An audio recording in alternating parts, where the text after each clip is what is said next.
Welcome to Eggs and Issues, a monthly business program presented by the Portland Community Chamber, with presenting sponsors Bank of America, Martins Point Healthcare, and WEX, in cooperation with IDEX Laboratories, Harvard Pilgrim Healthcare, and Oxford Networks, and television sponsor WMTW News 8, with production support by Headlight Audiovisual.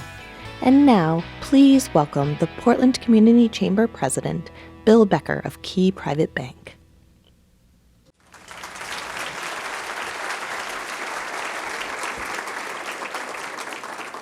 Good morning and welcome to Eggs and Issues. This is the Portland Community Chamber of Commerce's monthly business forum where we gather to discuss business issues of the day. My name is Bill Becker at Key Private Bank, and I'm the volunteer president of the Portland Community Chamber, which is not shut down. Our special guest today is Suzanne McCormick, President and CEO of the United Way of Greater Portland. She will speak about the dynamic, innovative community solutions and partnerships that the United Way of Greater Portland is taking on in order to help create thriving communities throughout the region. Next, I would like to offer a few words about our sponsors. Our program is made possible through the generous support of our sponsors, all of them leaders in the Greater Portland business community. Please hold your applause until I have mentioned all of them. Presenting sponsors, Bank of America, Martins Point Healthcare, and WEX. Cooperating sponsors, Harvard Pilgrim Healthcare, IDEX, and Oxford Networks. Reception sponsors, Clark Insurance and Key Bank. Overall production support of Eggs and Issues is provided by Headlight Audiovisual, and our program is broadcast by our friends at Time Warner Cable on demand on channels 1, 950, or 1040. Our print sponsor is The Forecaster. Our e-media partner is MainBiz. Our radio sponsor is WGAN, who interviews our speakers and broadcasts live right here every month. Our broadcast sponsor is WMTW-TV. We also thank our special community partners, Anthem Blue Cross and Blue Shield, Northeast Delta Dental, and the Portland Press-Herald, Main Sunday Telegram, pressherald.com. Please join me in thanking all of our sponsors for their generous support of Eggs and Issues.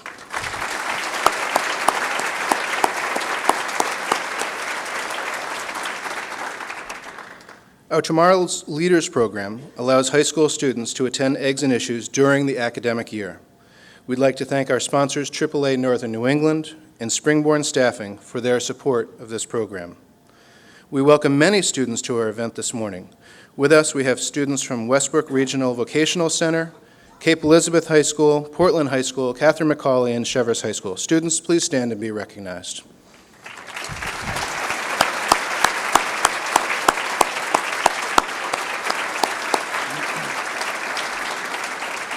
Thank you. We also want to thank Springborn Staffing and AAA Northern New England for their support of our program, Tomorrow's Entrepreneurs. This program allows students from Southern Maine Community College's Entrepreneur Program to attend Eggs and Issues for free. Please welcome students and faculty from SMCC.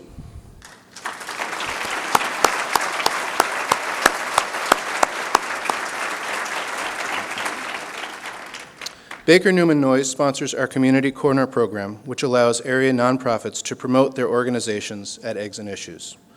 Appropriately, today, our Community Corner partner is United Way of Greater Portland.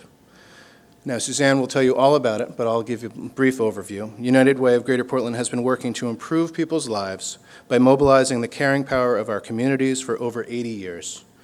Their mission is to improve people's lives in Greater Portland by mobilizing the caring power of our community. The United Way of Greater Portland is far more than the federated fundraising campaign of 85 years ago. It is a dynamic, innovative organization helping to bring complex solutions to complex community problems. Nationally recognized but profoundly local, the United Way of Greater Portland is partnering in more ways than ever to help create thriving communities throughout the region.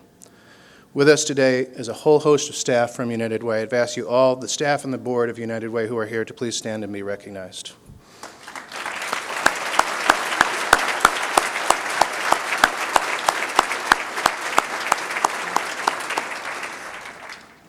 Now we want to take the time to recognize any new chamber members who are with us this morning. We continue to see tremendous success in our membership and marketing efforts. New members, would you also stand and be recognized Names are on the board.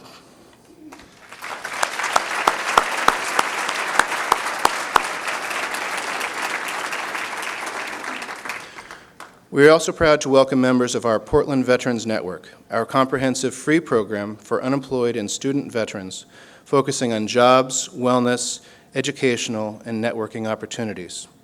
We'd like to extend a special thanks to the Easter Seals of Maine, who have now partnered with the Chamber to maintain and promote the Veteran Support Network, working closely with our former Secretary of State, Charlie Summers. So thank you very much, and thanks for that support from the Easter Seals.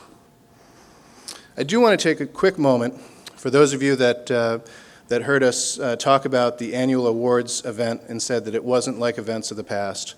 I do want to take a quick moment and thank the Chamber staff for putting together a new and dynamic event that we had last week over at the State Theater. Thanks, you guys. It was a really good event, and I think we all can appreciate we were out by 7:10 p.m. Very good.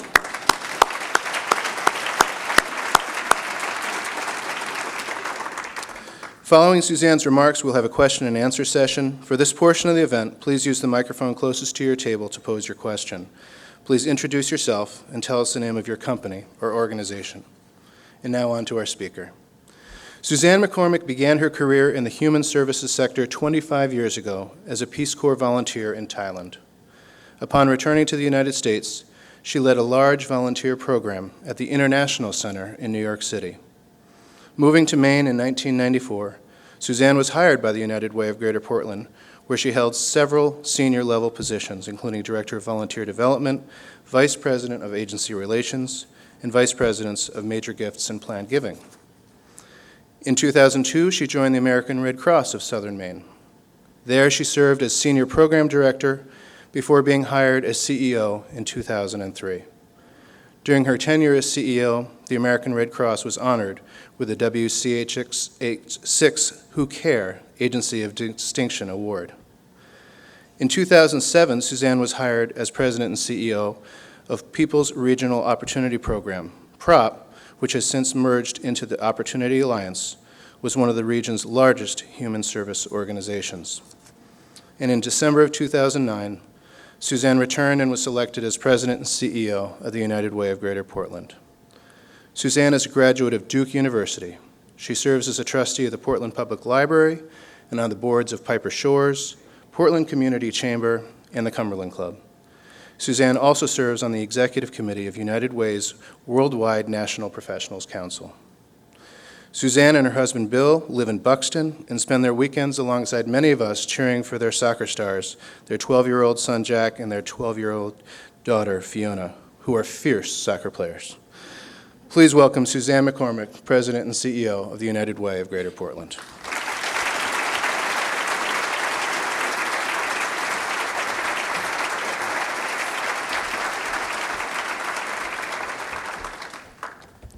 Well, good morning. I am really glad to be here, and I should say, finally be here.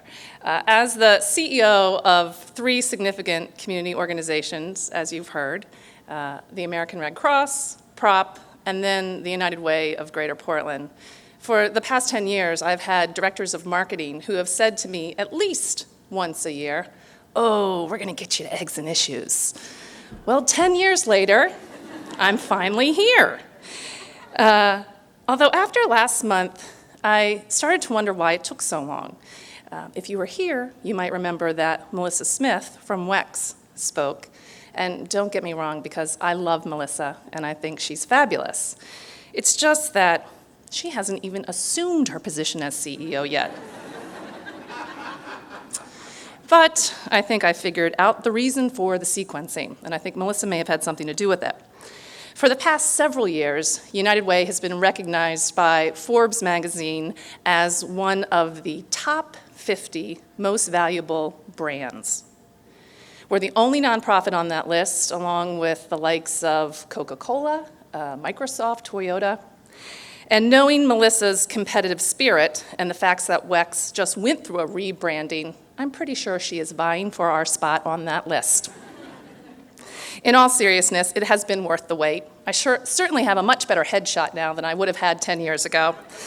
And the timing really couldn't be more perfect. I have never been more proud of the organization I represent and the work that we are doing in our community with the people and the organizations in this room. It is a true honor to get to talk with you about that work today.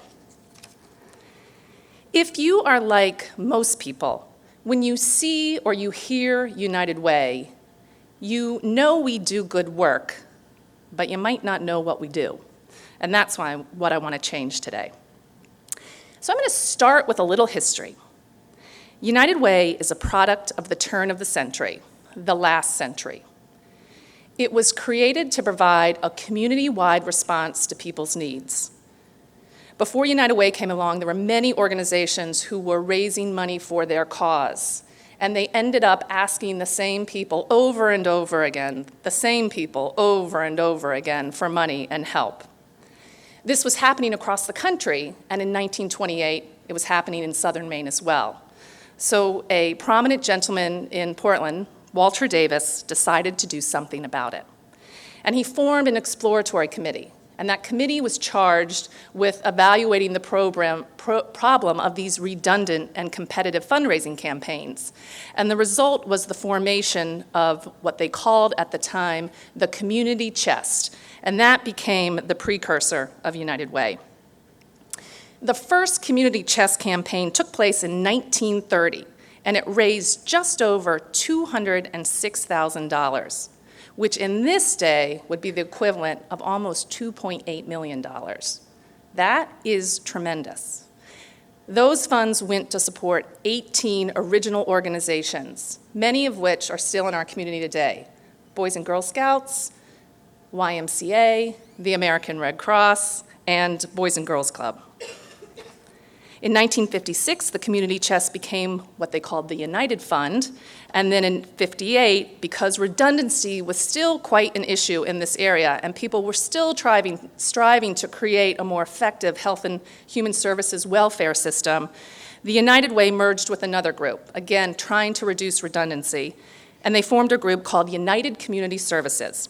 And then finally, in 1974, we became the United Way, and we adopted our iconic, highly valued logo, which was created by prominent designer Saul Bass. It is a helping hand holding up humankind, surrounded by a rainbow of hope.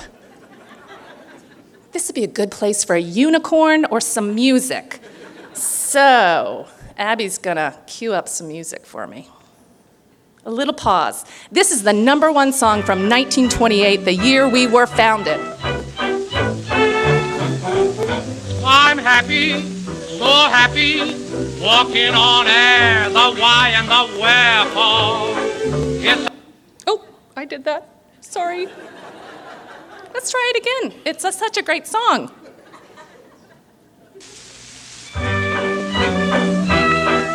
It's a great song. It's going to stay with you all day. I'm happy, so happy, walking on air, the why and the wherefore. It's someone I care for.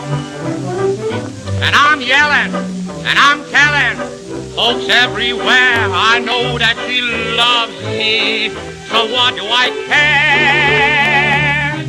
There's a rainbow around my shoulder. Is that not musical foreshadowing at its finest? 1928, a rainbow around my shoulders. Who knew? It was written in the stars. I could not resist that. So for 85 years, we have been bringing people together to respond to emerging needs and needs in communities. Needs like AIDS and child abuse and neglect and non-discrimination. And who knows what's next? That's why we're here. But most people don't know us for that. We're best known for raising money and investing it back in the community. Over $250 million over the last 85 years. And if anybody wants to come go through our records and figure out what that is adjusted for inflation year by year, I have a skilled volunteer opportunity for you. But we have learned that Although investing in community organizations is incredibly important, and it is one of our core strategies, we also know that in order to move the needle at the community level on complex social issues, it's not just about making more programs or making programs bigger. We have learned that if we're going to create real change, solutions that last, we can't just look for quick fixes alone. Lots of organizations treat the symptom. We do something different. We look at the big picture, not just at the individual, but at the landscape around them. What is happening to support their educational development, their financial stability, and their health and wellness. And I'd like to share with you an example of where those three areas are coming together in our work right now. We want every kid in every community throughout our region to graduate from high school, to go on to secondary education, and to find a great job. We know that graduating from high school is one of the single most effective ways to break the cycle of poverty.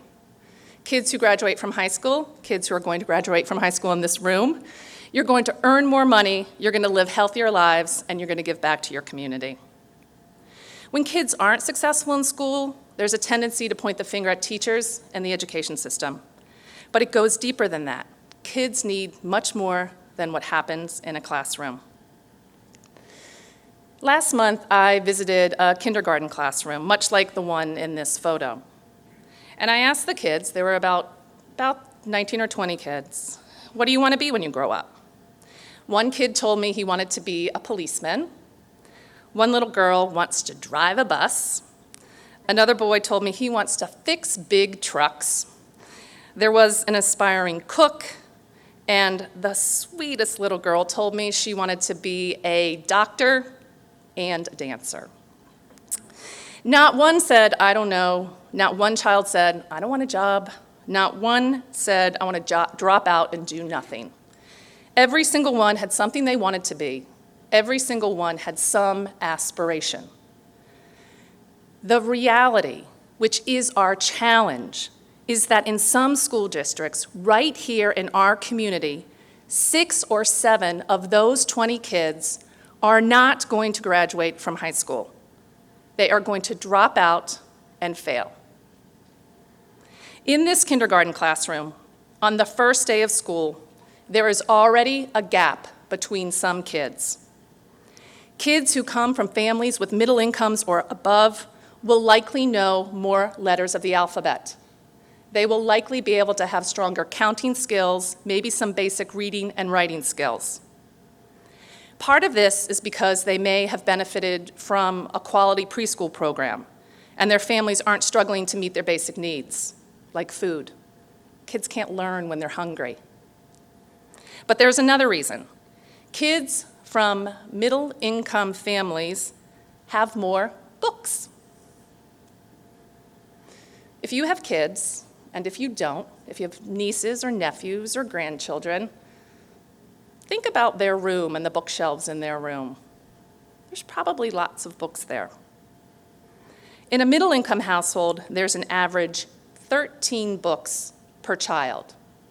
Probably in many homes there's more, but the average in a middle-income home is 13 books per child.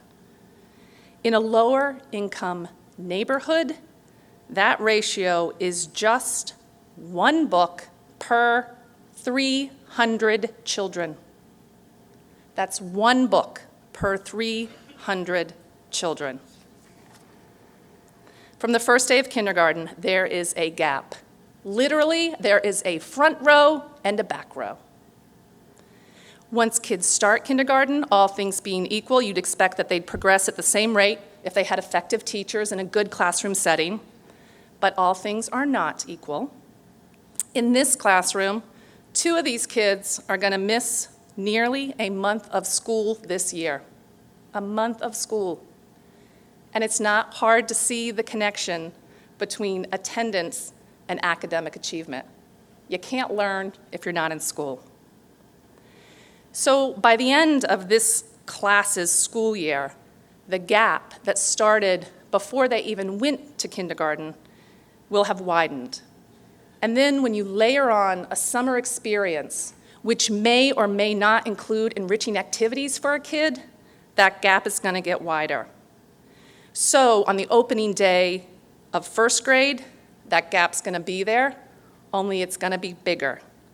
And when you repeat this over the next couple years for this group of kids, the gap is going to be excessive. And what is common about all three of the drivers I've talked about, school readiness, attendance, and what happens in the summer or does not, what's common for all of those is that they don't happen in the walls of a classroom. Clearly, what happens in school is incredibly important, but the gap I'm talking about is caused by things that are not happening in schools. It is caused by things that are happening or not happening for kids outside of school, around school, in the landscape they live in. And it is this gap, this space, where United Way can play the most valuable role. It is this gap that we are working with partners in this room, across this community, to try and close. And it's not about providing new programs or making programs bigger. We're doing it by helping schools and human service organizations and business partners and individuals work smarter together. Can you imagine a system that integrates data from when a kid is absent from school with their grades and maybe the record of their behavioral incidents and maybe how they show up at the Boys and Girls Club or with a big sister, and that data is integrated in a way that it triggers an immediate response or a real-time response for that kid, an intervention? We can imagine that, and that is what we are investing our time and resources in. We are creating new ways of working together and new ways of leveraging resources by putting them together in new combinations. Financial investments, volunteer power, policy change, advocacy, and we are seeing results. In the first 2 years of our pilot work with the Westbrook school system, we saw absenteeism go down. We saw the number of behavioral incidents go down. And really importantly, we saw reading and math scores rise. Our vision for education goes way beyond what happens in the classroom. It starts before a child even gets to school, and it follows them to their career. And we have the ability, unlike any other organization, to bring people, resources, advocacy, innovation, and partnership together to make strategic investments that help everyone work better together. And that is the ultimate work and the ultimate value of United Way. It is what sets us apart as an organization. United Way of Greater Portland is one of 1,200 United Ways across the country. We are a nationally recognized leader in this network. One of the reasons for that is because of you and our community. United Way of Greater Portland has the third highest per capita giving rate in the Northeast, and I mean the real Northeast. I would like to be number one. We are often called upon to share our approach to solving complex social problems with our fellow United Ways, and this year we were recognized as a finalist in United Way Worldwide's International Common Good Award for our leadership with the successful childhood healthy eating initiative called Let's Go 5210, which I hope you are all familiar with. Even with our national affiliation, we are a separate and independent organization which is governed by a phenomenal local board of directors, many of whom are in the room today. We are a nonprofit, but please remember that nonprofit is a tax status and not a business model. We are a small business, like many of the organizations here today.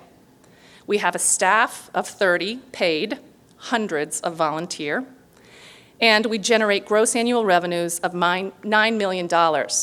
Only we have to do it a little differently than some businesses. We can't provide any tangible good or service.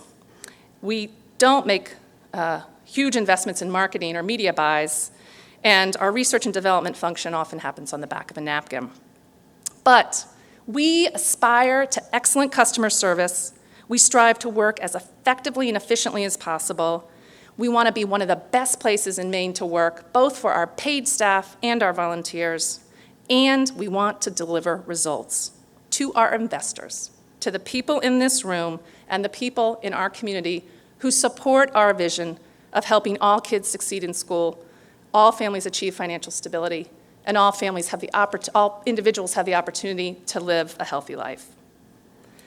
After 25 years of working in the nonprofit sector, I have never loved a job more than I love my job. Every day I have the privilege of working alongside one of the most incredible staff teams you will ever know. I think every single one is here. They are a staff team who, in and of themselves, are making enormous contributions to this community through their own personal volunteerism at 50 or more organizations.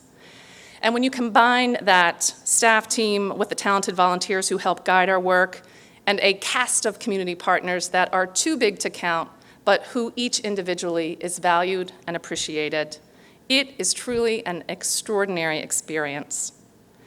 Our work is hard, but it is the best work we know because of the people we get to do it with and the results we know we can achieve. Thank you, and I would love the opportunity to answer any questions.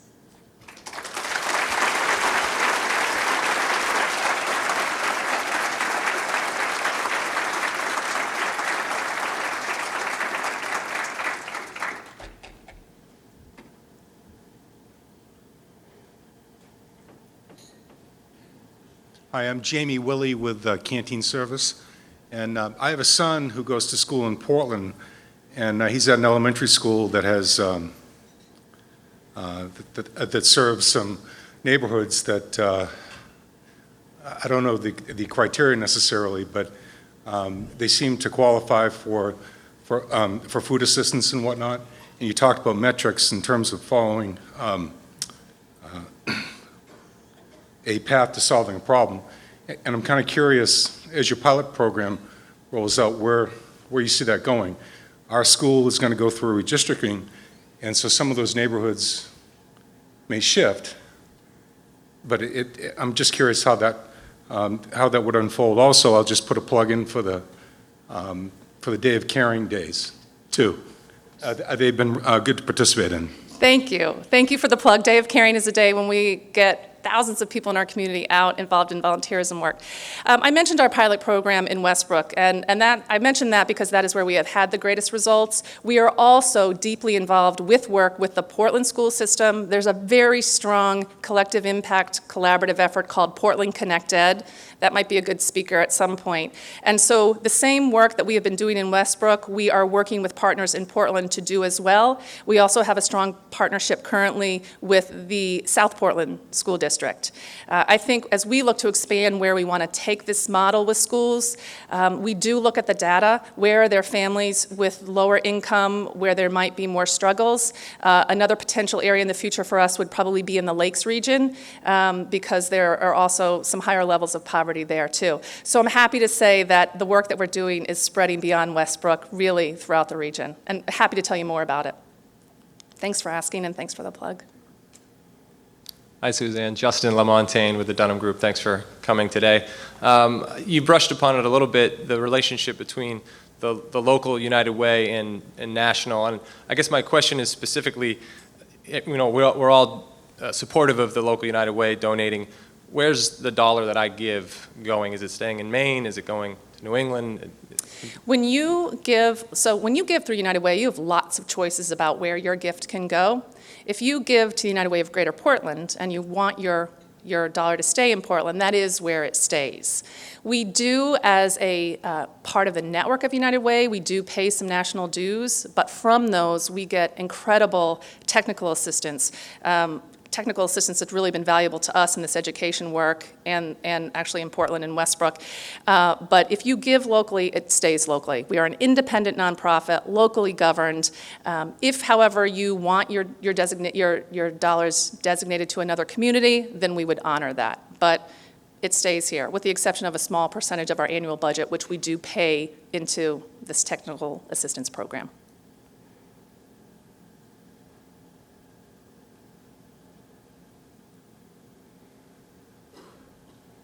I've got one more. Good morning, Suzanne. I'm Steve Campbell from Provoke. Love to hear that you're one of the 50 famous brands. Also love the fact that you are deeply rooted in the Portland community. I was on the board back in the 90s, and there's such a wonderful legacy relative to the United Way for Greater Portland. There's actually, I think, a common language about how we talk about the United Way. And I was wondering if you might help us out a little bit by sharing a couple of new or less common words that you would like to introduce across the community over the coming months that might help us refresh the way we talk about the United Way. I think the two words that come to mind most immediately that probably sound like jargon unless you use them as frequently as we do. I actually have a staff person who once said they're as ubiquitous as Call Me Maybe, you know that song, that was a big hit for a while. And those are collective impact. Collective impact it's really a methodology and a model that we are using with our partners to help us work better together. It is the model that we're using with Portland Connect Ed. And what collective impact means is that we're very intentional and deliberate about defining our shared goals, developing shared metrics, developing mutually reinforcing strategies, and then providing the resources to keep that work together. So I'd say the big one for us is collective impact. We use it a lot internally, more of our external partners. Many of the organizations that we partner with use it as the model for their organization in a really dynamic, amazing way. So 2 words, collective impact. Thanks, Steve. Hi, Suzanne. My name is Harold Crable with Merrill Lynch here in Portland. I have a question for you in regards to your initiatives in the classroom, the pilot program in Westbrook, and also understanding what you mentioned earlier, that the United Way of Greater Portland is a leader among United Ways. I'm wondering if this is an initiative that's being kind of tried out across the board among United Ways. So in other words, there's 1,000 other CEOs speaking about similar initiatives in their communities right now, or is this something that was developed organically here in Portland? I think it has great merit, and I'm just wondering what the potential is to roll that out. Is this another example of Portland being a leader in the United Way community, or is this something that's kind of been percolating at a higher level and is kind of trickling down? Well, we can't take credit for the creation of the idea or the model. I can tell you that we participate very intimately with a small cohort of United Ways that have all started this work and have come together. We work with about 14 different United Ways from all parts of the United States who have really made or want to make an investment in this education work, and so we have a formal structure by which we can learn together. A lot of the work that we're doing, a lot of the data that I shared with you about what happens for kids before they come to kindergarten comes from national partnerships that we're a part of. There's something called the Strive Partnership, the National Campaign for Third Grade Reading. So we are really effective at using best practices that are started other places, and then making them our own in our local community. So the answer is, we didn't invent this model, we are adapting it to our communities. How it's going to play out in Westbrook is not the same as it's going to look entirely in Portland or in South Portland. So we're great stealers of ideas, and then I think we're great innovators on those ideas, and that's really where we're leading.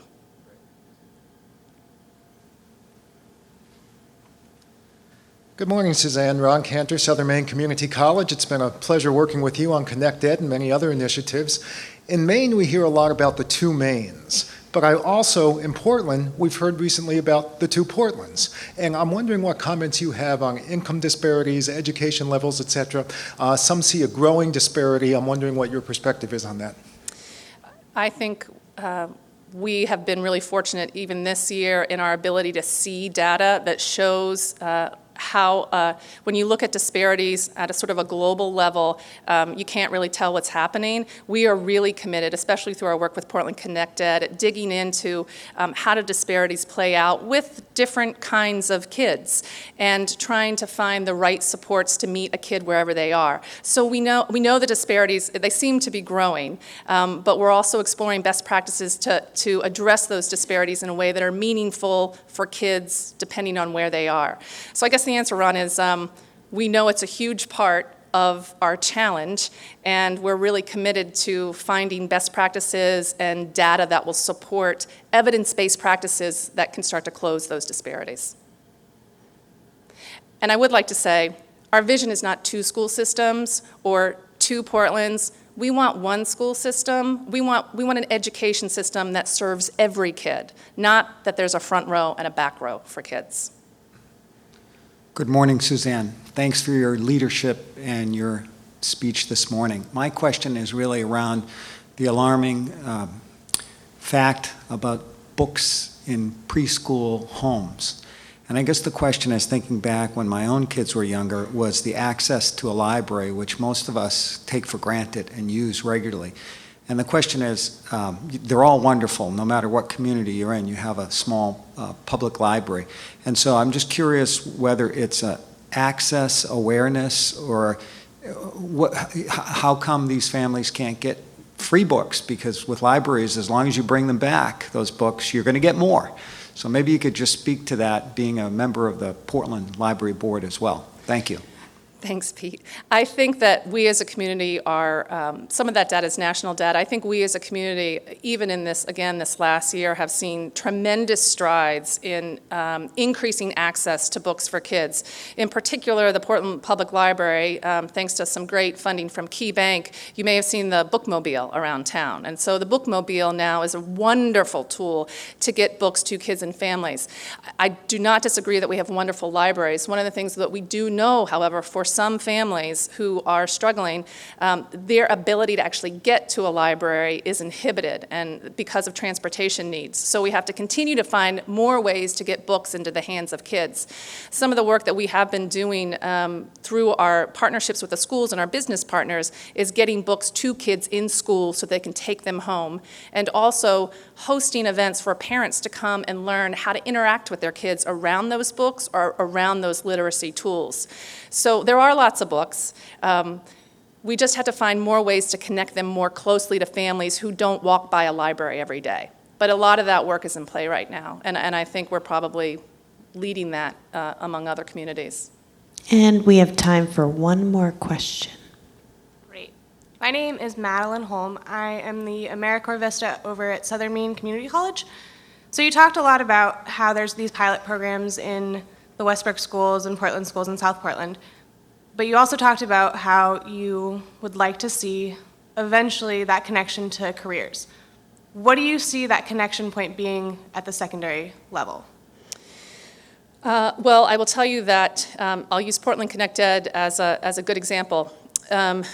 We, in that partnership, the area that we are bringing the most of our focus and our expertise is in the early years for kids. So we have the most expertise from when before a kid is born to when they turn 8. So we're really focused on early grade reading. We are relying and helping our partners develop the strategies to make sure, for example, in Portland schools, there's a lot of work being done around student-centered learning and alternatives to learning for kids, so that there's more introduction of job experiences, job training in a high school curriculum. So we rely on our partners for that, but for us, our vision doesn't stop when a kid can read at 3rd grade. We know that it's important for that to continue on. So although we don't own really that within the school system, we will do anything we can to support it. Ron has probably a better answer to that than I do. Okay. Well, thank you. It has been a pleasure. And the last thing I would say is, if you don't know us and you want to get involved in our work, please introduce yourself, because it takes a big team, and it's a great team that you would be joining. So thank you.